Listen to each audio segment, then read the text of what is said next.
Hello, hello, góðan daginn, buen día, good day. Sean todos bienvenidos a nuestro primer episodio de nuestro podcast Flame of Wisdom. Somos una plataforma de información que busca reducir las brechas sociales y culturales para que podamos hacer de este mundo un lugar mejor. El día de hoy voy a ser su presentador. Para los que no me conocen, mi nombre es Germán y llevo poco más de un año acá en Islandia. Junto con mi gran amigo Ali, estaremos llevando para ustedes información veraz, efectiva y las noticias más actualizadas en tu idioma original.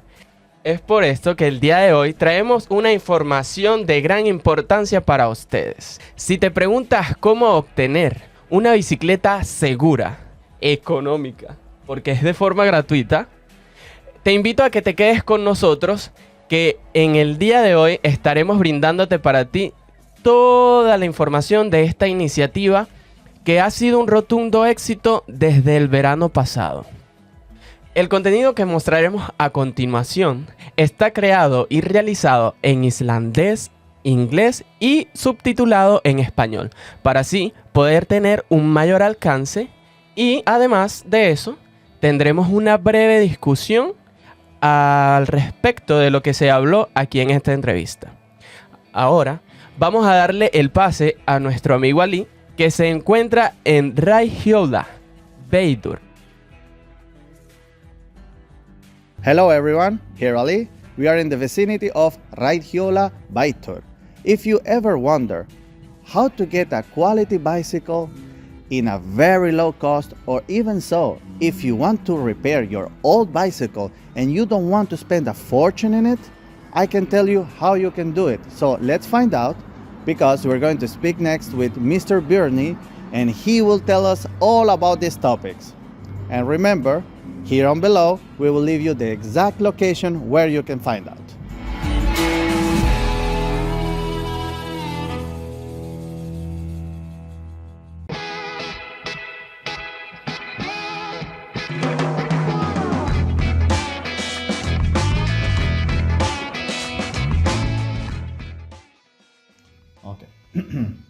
Góðan daginn.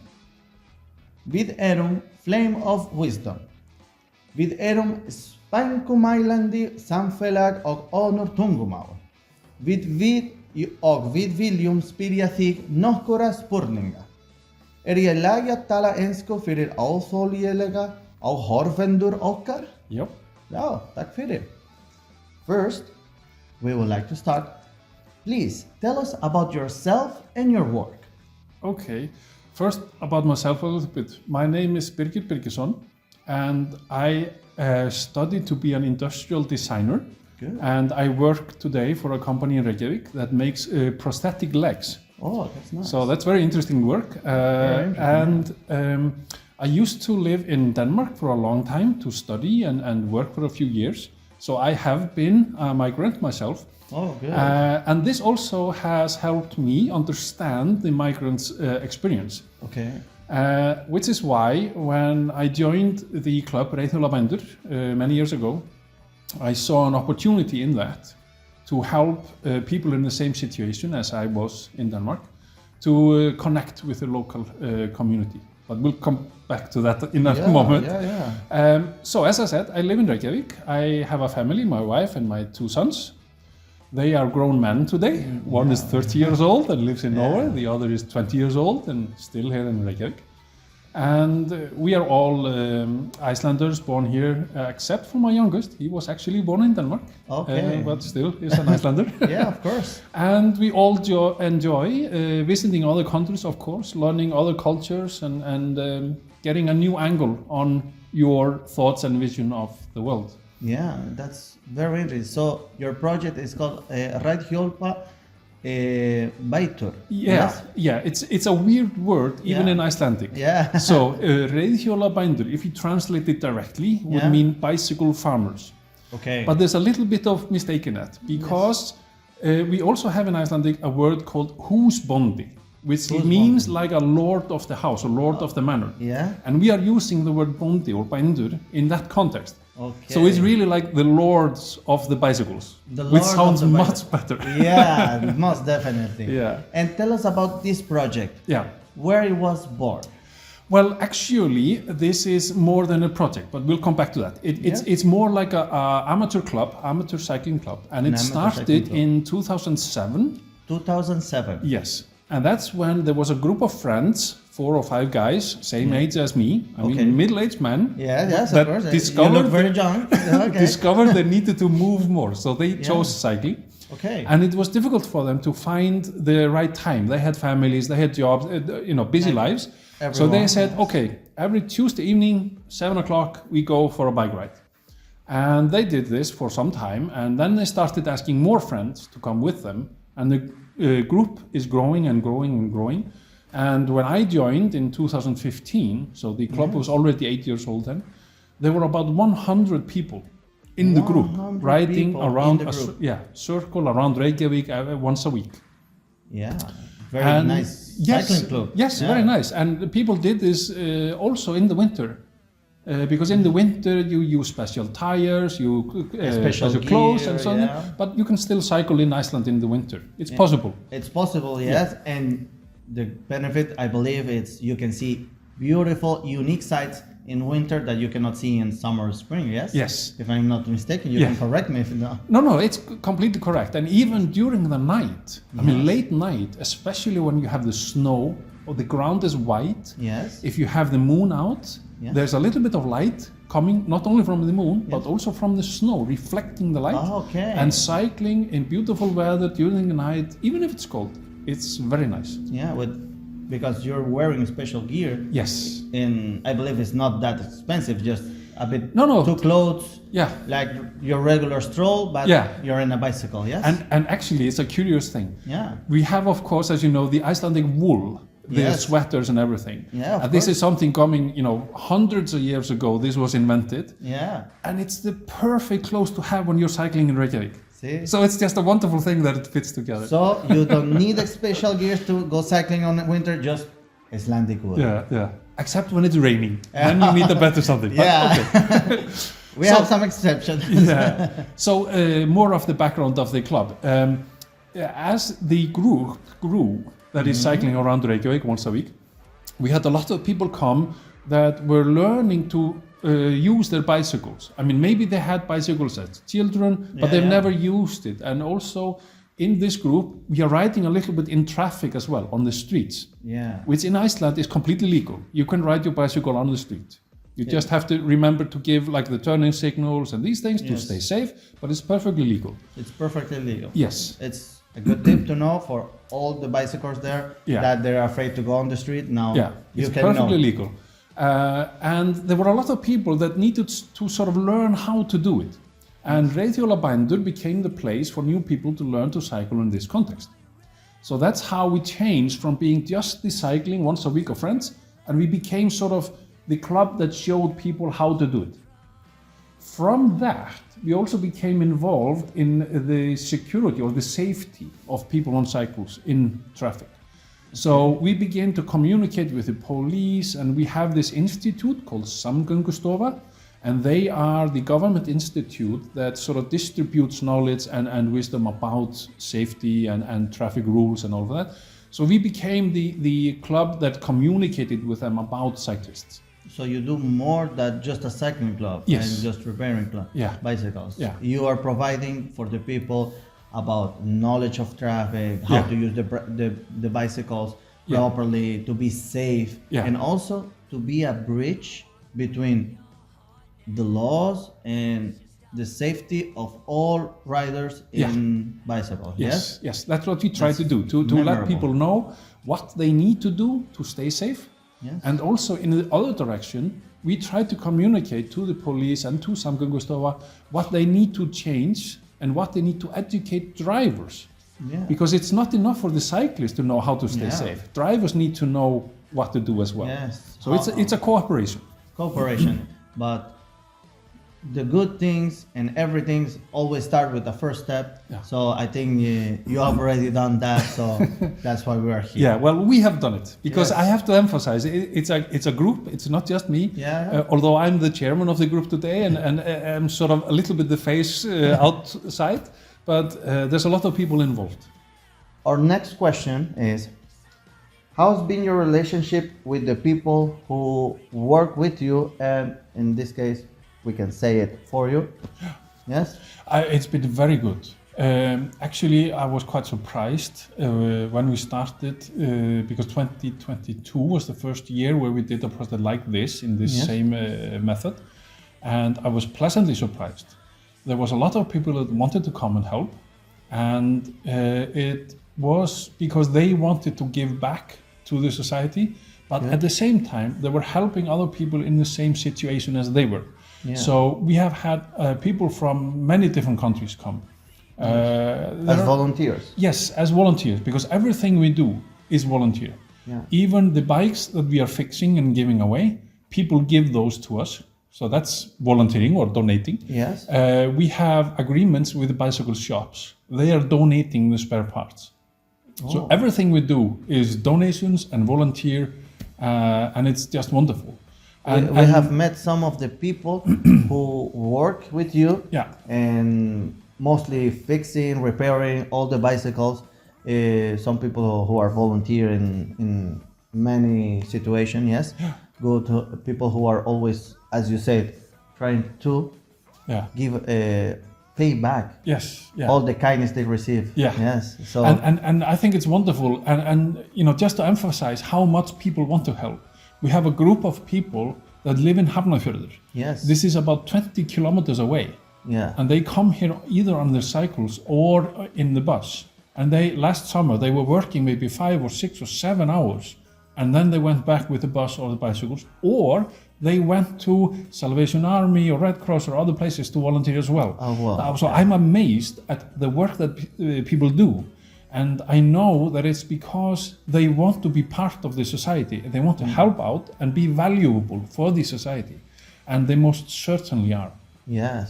It's a very beautiful thing. Yeah. You know, when you receive kindness, the first thing you think and feel is, if I felt something so nice, I want to everyone and other people feel the same as me. Yeah, exactly. Maybe you can relate to me. Yes? Oh yes, definitely. Yes. That when you received, and I think especially when you receive kindness you did not expect, Yes. then you feel the need to give it forward. Yeah. Or to not to share it. To hold it. Not be selfish. Yes. Yeah, Correct. exactly. But another thing that I want to mention in this is that yes, we are a cyclist club and we are fixing bicycles and donating bicycles, but there are so many other things that happen at the same time. Not only are people that come and volunteer and work for us, they are learning Icelandic a little bit. That's a very interesting They're topic. also teaching me even Spanish. Which See, is just it's amazing. great for everyone, because we will put on screen footage of and pictures of all languages of the parts. Yeah. So I believe, and the next question is, how is the relationship with the language of all these people? Because I believe many of your volunteers doesn't speak all Icelandic. Yeah, Yes. yeah, that's They're very true. learning. Yes. And it's very easy if you are, for example, we have had a group of people that know each other and they come to help us as a group. And there are people in that group that know a little bit of English and even a little bit of Icelandic.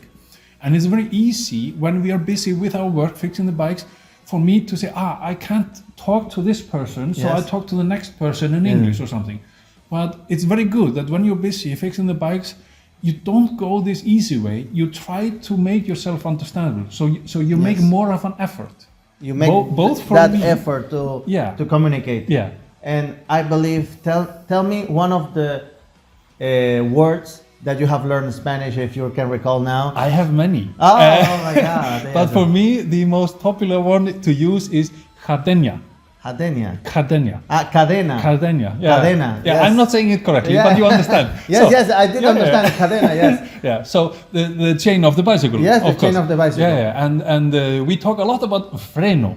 Freno, yes, the brake. Yeah. Freno, yes. Because when we're fixing the bikes, the most important thing is that they work. And they have the brakes. Yes, and they are safe. Yeah. They're safe. They are not the most beautiful bikes you've seen, but they work and they are safe. That's very good.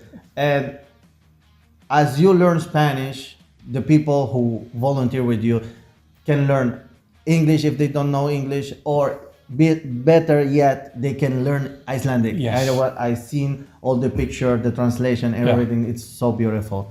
And I think you have a very good vibe and a good environment. And I think also, just to add to what you were saying, many of the people that come, they already have courses in Icelandic. They're studying, they're making an effort there. And it's very different for them to come here and volunteer on the bikes. And maybe they are thinking about something they learned in the course. Yes. And then they ask, and we have a discussion about it.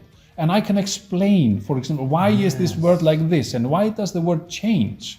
You know, for example... where the grammar comes and why this and why not this other word. Yeah, for example, for a funny word in Icelandic, we say for a cake, we say þetta kaka. Kaka, this is cake. Kaka. But it helps them understand. Yeah. And if we are lucky, we even have small cake on the workshop. You know. Yes, a bit make longer cocoa. Yeah. Yes. Yes, it's like my favorite. Chocolate cocoa. It's like my favorite. So there's a lot of other benefits from being in a group, and it's true that you meet your local community in a completely different way. And this is also the philosophy of why would I donate bicycles, or we donate bicycles to the community. That's because my theory is if you only use the bus to go from place to place, then in your mind you don't get a map, you only get the points. But if you are using a bicycle going from where you live to the shop or to the school or something, you learn the route, you understand your community. And also, make a sense. I've never met a person that is on a bus, meeting another bus, that says hello to the people on the other bus. But if you're on a bicycle and you meet someone on a bicycle, you can say hello. Yeah. So you see your community in a different way. And you can connect. Yes, and connection, that's the important thing. And also, most of the people on the bus is like on their phone or yeah, music. exactly. But in the bicycle, you can see all this beautiful land. Yeah. Because it is beautiful, all full of nature and everything. And I think also there's one more point there, which is very important. And that is for people that are migrants or immigrants in any country, whether it's Iceland or somewhere else. It's very easy to feel lonely. It's very easy to feel a bit depressed. It's true. Having a bicycle, being able to go out in the fresh air, a little bit of movement, and exercises. It helps. It gives you, there are some, I'm not a doctor, but in your brain, in your heart, there are chemicals that are released by movement and by being outside, by the exercise, and it all by helps. The sun. So it's a win-win situation. For everyone. Good health, good physical, mental health, exercise, you can know the community, you can meet people, you know the land, and appreciate all the nature. And this goes with my next question is, how can people have access to a bicycle? Good question. Yes. And I think it's very good that you help people understand how to do this. Yes. So, before I answer the question, I have to give you a little bit of background. Okay, perfect. Because this bicycle project, it used to belong to a different association called Barnaheill. This is a global thing called Save the Children in English. And last year, they came to us and said, can we work together on this bicycle donation project? Again? Yeah. So we did, and at that point, so last year, people needed to send an application to Barnaheill. And they needed to process the application, and they would send people a message, say, can you please come this day, this hour to pick up your bike? This became a little bit too difficult. The communication was difficult. Yes. So what we are doing now is we are preparing a website with a very simple form where people apply for this bicycle. And the only thing we need to know is the name of the contact, the telephone number, and if you are applying for some other than yourself, let's say you are applying for your children, we need to know how old are they and maybe how tall are they, because of course how tall children are decides the size of the bicycle. The size. So we are creating this website, And once it's ready, we will have a link to share, and hopefully you can help us share it. Yes, you will receive the link of the website and all of our platforms, social media, and our YouTube channel, of course. And then when people apply, they will get a reply from us saying, can you please come this day? And then you just show up and pick up your bicycles. And if you wonder where is this place, also here below or in the comments, we will leave you the exact location, how to get here on Reiðhjola Bændur. Reiðhjola Bændur, the Lord of the Bicycles. Yes, exactly. Good. And we are donating these bicycles, so it doesn't cost anything. Doesn't cost anything. It's free of charge. You can receive a bicycle free of charge. Yes, because it's a donation that is not only from this organization, it's from a lot of people. Yes. People who are donating their old bicycles. Yes. Bicycle stores who are donating parts. Yes. The volunteers who work hardly to repair them and make it safe and in a good quality for you to use. Yeah. Yes? So, It is good? Yeah, so it's a group work. There's a lot of people supporting this. And we even have some companies in Iceland, in Reykjavík, which are donating their work. So they show up and they help fix bicycles. And we have a company that has a delivery driver that is delivering their products to the shops and so on. And they even say, hey, can you tell us people that are giving bicycles but cannot bring it to you? Yes. And they will send their delivery driver to pick up the bicycle. So and everyone, bring it here. Yeah, everyone is supporting this. So it's a very commemorable and beautiful organization. Yeah, it's a community project. Really. Yes, most definitely a community project. And we are very glad to be here today with you to share this view and for all of you, our viewers that can have access to this. And my following question about that is, it's open for everyone. Yes, they have to be an Icelander to have a bicycle, or it's open for all nationalities? It's open for everyone. We don't ask any difficult questions. You can just come and say, can I please have a bicycle, and we will give it to you. Because we trust that people that can go out and buy a bicycle for themselves, they will do so. Yes. So we expect that the people that come to us and ask, they are doing it because they need bicycle for their children and they don't have the money to buy it. They can be in a difficult position. We also have some people that have a disability or something, and they are in a difficult position because of that, and then we can help them out. For example, last summer, there was a father, single father, who has a 10-year-old boy, and he is disabled, so he doesn't have a lot of money. And they were so unfortunate that both their bicycles were stolen. And then we helped them out. We gave them a bicycle. Yes. And we said, okay, if you retrieve your old bicycle, you just bring these bicycles back and we can donate them to someone else. So we just need or try to help out people that need that. And the philosophy is we need more people on bicycles. We need to connect better with our community. Yes. And that will help everything else that we do in the cycling club. So that will help us to say to the government authorities, there are a lot of people using bicycles, you need to help us to make them more safe. Yes, so, to make safe roads and everything, highways for bicycles and everything. Yeah.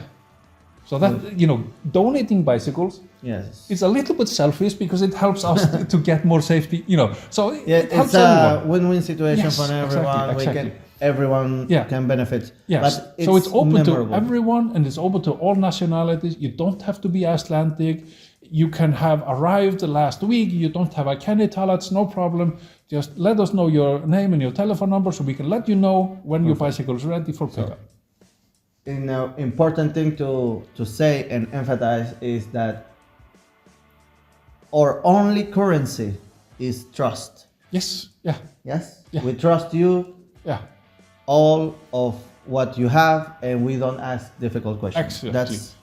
That's correct? Yes. You can always correct me if I'm wrong. No, I just want to add to what you were saying, because some Icelanders that are not used to projects like this, they ask me, but I mean, are not people coming and collecting bicycles and then just selling them on Facebook or something? And I said, no, maybe it happens. Maybe 1 or 2 bicycles that happens each summer. I don't care, Because if I can help 1,500 people and 2 bicycles get lost, I don't care. Yes, it's part of the lost cost. Yeah. You're expecting But the margin of losses. but the happiness we create and the trust that we experience is just so much bigger. In other words, you are putting all your efforts of the trust, Yes. the love, Yeah. the good things. That Yeah. is the 98% of all your work. Yeah. And you are not focusing in the remaining 2% of the loss. I don't want to focus on the negative. I want to focus on the positive. It's very commemorable. And as I sometimes say, because people ask Yes. me, why are you doing this? You're spending so much energy and so Yes. much time, and etc. Then I say, well, we have volunteers doing the same thing. You know, what I'm doing is not special. There's a lot of people involved, and I would much rather focus on the positive. And I sometimes say I suffer from chronic positivity. Yeah. And that's a very good disease to have. That's all we need to be a bit more positive then. Yeah. Please share with all of us. I try. And for all our viewers. Yeah. And also, to my next question is, you already said it, but if you can explain it a bit more, what is your main goal with all of this project? Well, in simple words for our viewers to know. My main goal with this project is to help others, but also, as we mentioned before, Yes. by helping others, you're also helping yourself. More people on bicycles, more people that are visible cycling in Reykjavík and the area, that helps our cause of asking the government and the city authorities for safer biking paths, for safer traffic intersections. Yes. Because then we can say, see, all of these people are cycling, we need to make them safe. Yes. So helping others helps us as well. Very good. This is a goal. And let's go a bit more further than that. What is your dream, Birne? Tell us about your dream. My dream is big. We need to Yeah. have big dreams. Yes. Because if you're going to dream the biggest of you can. Okay, so I'm going to talk about at least 3 things. Go ahead. The first thing is, in Iceland, we do not have a long tradition of using bicycles to get to work, to get to school, to do what you need to do. Yes. Our society has been built for people that own cars. We want to change this. It's both for the environment, but also, as we mentioned earlier, for our physical and our mental health, it's much better that more people use bicycles. Yes. I'm not saying everyone has to do it, but in the past, we only had like 2% or 4% of people using bicycles for their daily trips. Now it's up to, I think I remember correctly, 7%. But in good societies, like in Denmark and Holland, which are the dream countries of the cyclist, they have something like 25 or even higher portion of people using bicycles every day. So to finish off my first part is I want to see 20 or 25% of people in Reykjavík and the Birgir area using bicycles every day. If we say 30%, 20% of the people of Reykjavík will be speaking about 1,000 people because it's a lot. But so the second part, I think it's possible. Completely possible. Every dream is possible. And what is the second part? So the second part is I want to make cycling safer. Yes. We, as I mentioned, we don't have a long tradition of cyclists in traffic, so it's understandable that drivers need to learn how to behave around cyclists. So I want people to be able to go cycle where they need to go. You are allowed on the street, as we mentioned earlier. Yes. Of course, you would never go cycling on the biggest streets, like on Miklabraut or those huge freeways. But on the other streets, you are allowed, and it can be very safe. Having more people cycling helps us tell the government we need to have rules in place. We need to issue fines for the drivers that drive unsafely around. Having more people on bikes helps us do more traffic this. signs. Yes. Maybe more awareness of the policy of how to drive when you have a cyclist going by your side. For example, if you're driving, you need to have 1 meter and a half of distance at least from the side, and so on and so on. Exactly. So that was the second part. And the third part is I want to see more adults cycling, because what that does is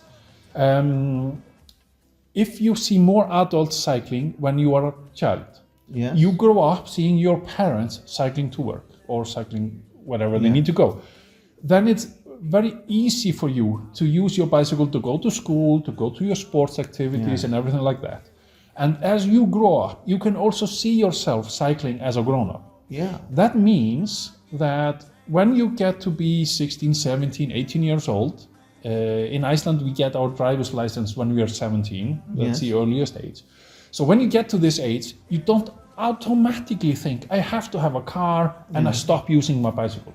So I want to change this. This is my biggest dream for the future. Yeah. That Icelanders or people living in Iceland do not automatically think, I have to have a car. Yes. Just seeing themselves living their lives using a bicycle.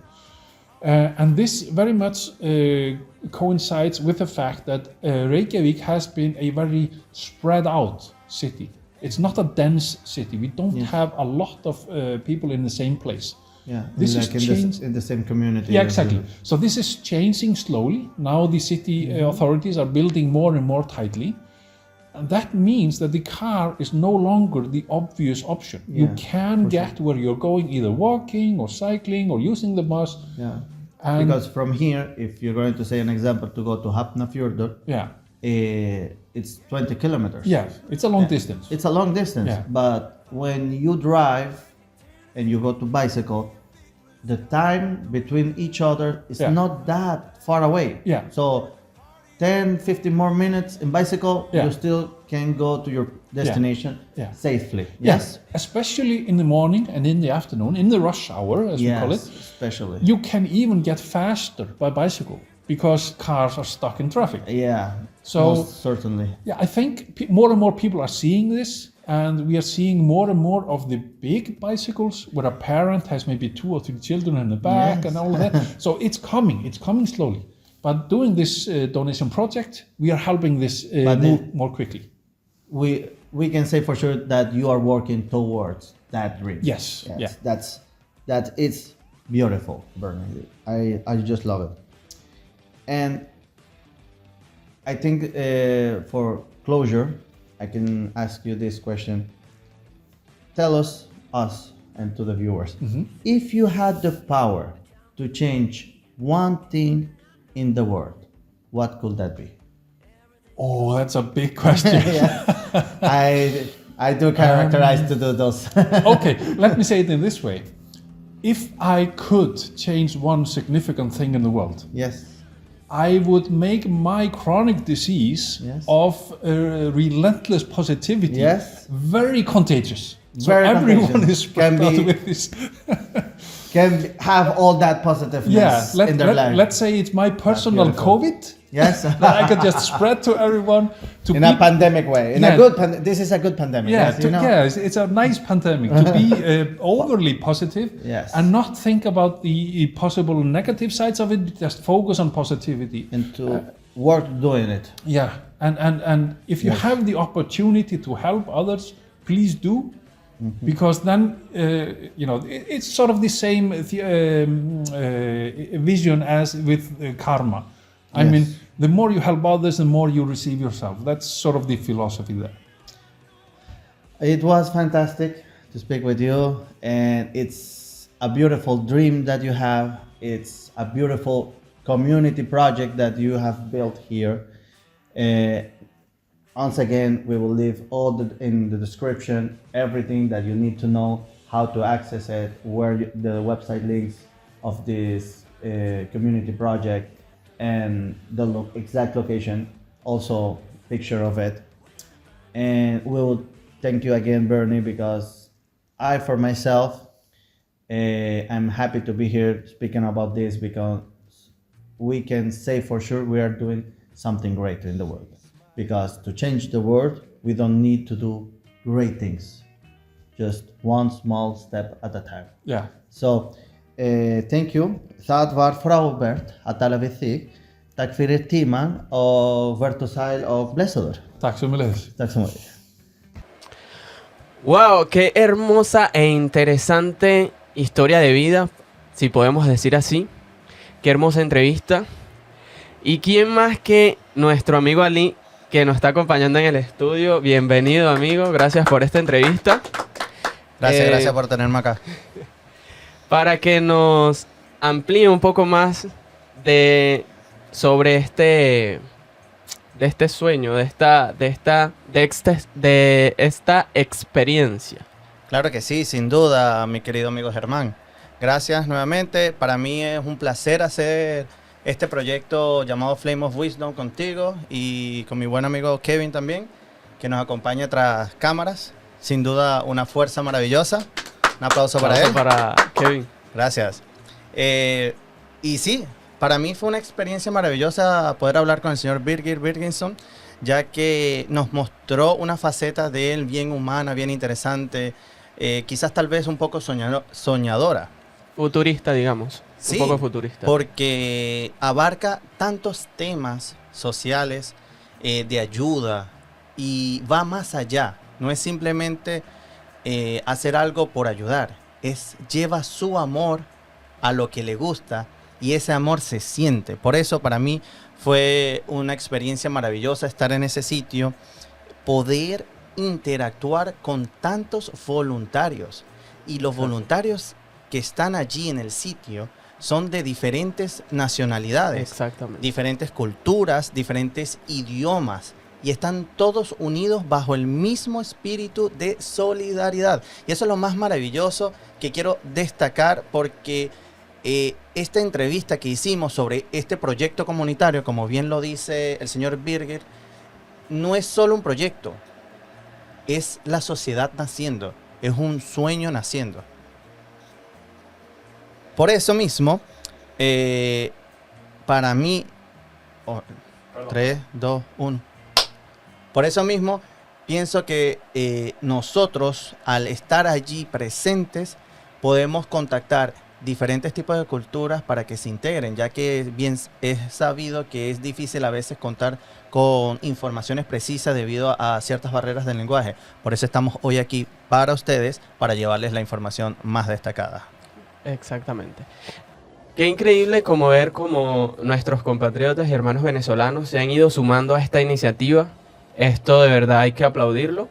No nada más nuestros compatriotas hermanos venezolanos, sino también de otras nacionalidades, para que esto se pueda llevar a cabo. Tengo entendido que el lugar no es de fácil acceso. ¿Qué tal es el sitio? ¿Cómo podemos llegar allí? Sí, sin duda. Es una excelente pregunta, Germán. Mira, es bien sabido que el sitio no tiene una dirección exacta debido a que las instalaciones fueron donadas de fábricas que se desmantelaron hace muchos años atrás. Entonces, ¿qué haremos nosotros como Flame of Wisdom? En la parte de abajo de la descripción del video les dejaremos las coordenadas exactas para que puedan llegar y acceder y tomar su bicicleta cuando el tiempo sea necesario, cuando el tiempo venga. Eso es importantísimo, la dirección. Y cuando hablamos de estas donaciones, háblame de fechas. ¿En qué fechas podemos ser beneficiarios de este sistema? Claro que sí, sí. Sí, podríamos hablar de sistema o de esta iniciativa. De esta iniciativa. Verás, la iniciativa está propuesta para que dé inicio entrada la primavera. Y la gente de Reiðhjola Bændur está trabajando arduamente gracias a la colaboración de voluntarios, incluso desde el extranjero, para crear una página web en la cual las personas podrán acceder y solicitar una bicicleta. Cualquier persona. Ok. Cualquier persona sin importar su nacionalidad puede ir. Correcto. Exactamente. Cuando mencionamos cualquier persona, hablamos de cualquier persona, no importa el estatus que tenga, no importa la situación que tenga, porque como bien lo dice el señor Birgir, no hacen preguntas difíciles. Entonces, la aplicación es bastante sencilla, es nombre, número de teléfono, para quién es la bicicleta, en caso de que no sea para uso personal. Si es para niños, indicar nombre, nombre del niño, niña y la altura. ¿Por qué la altura es importante? Porque la altura tiene que ver con la talla de la bicicleta. Exactamente, eso te iba a decir. O sea, que desde niños hasta personas mayores pueden aplicar a este beneficio. Sí, es para todas las edades. Incluso en la entrevista el señor Birgir mencionó que lograron donar 600 bicicletas a familias islandesas en el transcurso de los 2 últimos años. Y el año pasado llegaron a donar más de 1000 bicicletas, por lo que ha sido un rotundo éxito el verano pasado. Y por eso el proyecto este año se espera que van a donar más de 1500 bicicletas. Incluso el espacio donde empezamos la entrevista ya tenían armadas y listas, preparadas, 300 bicicletas ya listas, gracias a la ardua labor de todos los voluntarios, incluso del mismo señor Birgir. Oye, así de simple y ya está. Tengo entendido que al momento de registrarse, te llega un mensaje o un correo electrónico con la confirmación. Sí, efectivamente. Te enviarán un mensaje de texto, posiblemente incluso un correo electrónico, de ser necesario, con la fecha y la hora, nada más. Es por ello también que eso es importante, porque a través de eso pueden llevar un control. Correcto, efectivamente. Imagínate que no llevaran ese control o no tuvieran una cita y la gente, por la necesidad de querer adquirir un medio de transporte como una bicicleta, vayan todos al mismo sitio. Entonces, colapsaría. Colapsaría. Ya les ocurrió una vez el año pasado, entonces por eso están implementando este nuevo sistema. Oye, y cabe destacar que es podemos decir que es una fundación, por así decirlo, en completo desarrollo. Porque si están en pro de crear una página web para que este proceso sea más ágil, más eficiente, más eficaz. De verdad que muy bien pensado. Sí, al parecer, cuando se hablaba con el señor Birgir detrás cámara, cuando conocíamos a los voluntarios, nos menciona que antes funcionaban por medio de otra empresa, ¿ya? Que ellos se encargaban del proceso de aplicación y todo, pero los canales de comunicación se demoraban. Entonces, esto hizo que se fuera un poco tedioso el hecho de contactarse, pasar la información, los canales, cuándo y cómo retirar la bicicleta. Entonces, desistieron de este método y ahora directamente lo quieren hacer de forma personal a través de esta página web, que lo está ayudando nuevamente otro voluntario desde Estados Unidos para hacerles esta página web. Lo mejor de todo es que esta fundación, bueno, nosotros lo que llamamos fundación, pero el señor Birgir fue muy enfático en llamar proyecto comunitario. Mira qué bellas palabras. A community project es una actividad que se hace en comunidad y es lo que buscamos, conectar, reducir brecha. Entonces, por eso es tan hermoso este proyecto, que nuevamente decimos proyecto, pero es algo hecho en comunidad. Si este club tiene otras funciones, que no es solo donar las bicicletas, eso es simplemente una parte del sueño, como bien lo dijo Birgir en la entrevista. Desean ampliar los conocimientos viales, tener en contacto con las municipalidades, entre otras personas, y que el sueño de tener una ciudad de ciclismo sea realidad cada vez más día a día. Y importante, cabe aclarar, que si tú tienes una bicicleta, Germán, que no usas y no tienes cómo repararla porque no sabemos los conocimientos, no tenemos las partes, puedes llevarla al sitio y las personas allá se encargarán de repararla de forma gratuita. Ahora bien, si no quieres la bicicleta, ¿qué haces? Puedes hacer una donación. O sea, si tú tienes una bicicleta en tu casa que no estés utilizando, que ya no vayas a utilizar más, podemos aprovechar de esta y darle un mejor uso. Que más que donarla a este proyecto y se le pueda conseguir un buen uso posteriormente. Claro, ellos se encargan de conseguirle gente que necesite un nuevo medio de transporte y se encargarán de buscar la persona y entregarlo. Y lo van a entregar de forma segura, porque es una de las cosas que ellos recalcan, que cada bicicleta, cada medio de transporte sea un espacio seguro para el transporte. Por ello se enfatizan en que todo esté 100% viable, seguro, con sus frenos derechos, con la dirección correcta. Pero también es cierto de que, oye, el sitio es muy lejos y es difícil acceso si no conoces la zona. Entonces, ¿qué tal si tú conoces un montón de personas que tienen bicicletas que no usan y las tienen abandonadas porque les pasó la moda o ya no simplemente ya no la quieres usar más? Exactamente. Pues te cuento que esta fundación tiene una van que se encarga de recoger las bicicletas, porque una empresa de bicicletas les facilita, ellos donan el trabajo de delivery.